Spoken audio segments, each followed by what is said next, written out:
OK, vas-y. Bonjour, je m'appelle Diane Bergeron, je suis enseignante à l'ISSV à la Cité.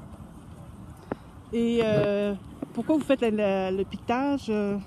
C'est la 7e journée aujourd'hui de ligne de piquetage. Alors, qu'est-ce qui vous motive tant que ça à être sur les lignes de piquetage? Moi, c'est surtout une question d'équité.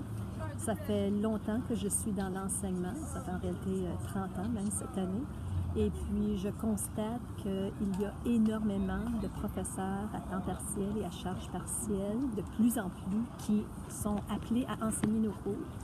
Et je trouve ça regrettable pour les étudiants parce que c'est difficile, d'obtenir des professeurs à temps partiel qui sont spécialistes dans leur domaine, qui sont francophones, qui sont disponibles et qui sont prêts à prendre les charges ici avec le salaire qu'on peut leur donner, mais surtout parce qu'ils ne sont pas à ce moment-là payés pour les heures de préparation, les heures de correction, pour les heures de disponibilité pour aider les étudiants en dehors des salles de classe, ce qui est difficile à ce moment-là pour les étudiants parce qu'ils n'ont pas les services qu'ils auraient besoin et qu'ils peuvent obtenir s'il y avait des professeurs à temps plein en place qui pourraient offrir ça davantage. Avez-vous un exemple concret à nous donner?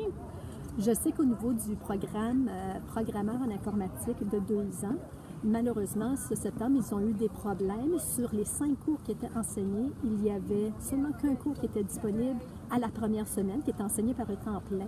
Ça a pris 3 semaines avant de pouvoir trouver des professeurs à temps partiel pour pouvoir enseigner 3 des autres cours et 4 semaines avant de pouvoir trouver un autre professeur à temps partiel pour enseigner le dernier cours. Fait quand tout est parti, ces étudiants-là avaient près de 3 à 4 semaines de retard dans des cours importants de 2e année de ce programme-là, ce qui a été réellement dommage. Puis là, si on aurait plus de professeurs à temps plein en place, ceci aurait pu être évité.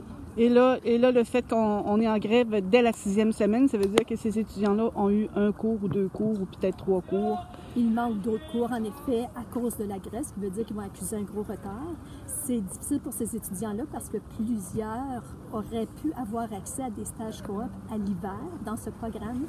À savoir maintenant, est-ce qu'ils vont pouvoir être prêts à temps pour les stages coop ou quel impact ça va avoir sur les stages coop à l'hiver, ça reste à déterminer. J'imagine que ça penche beaucoup dans la balance, dans le choix d'un étudiant à venir à la cité collégiale ou à ne pas venir à la cité collégiale. À un moment donné, ça se passe là, comme mot.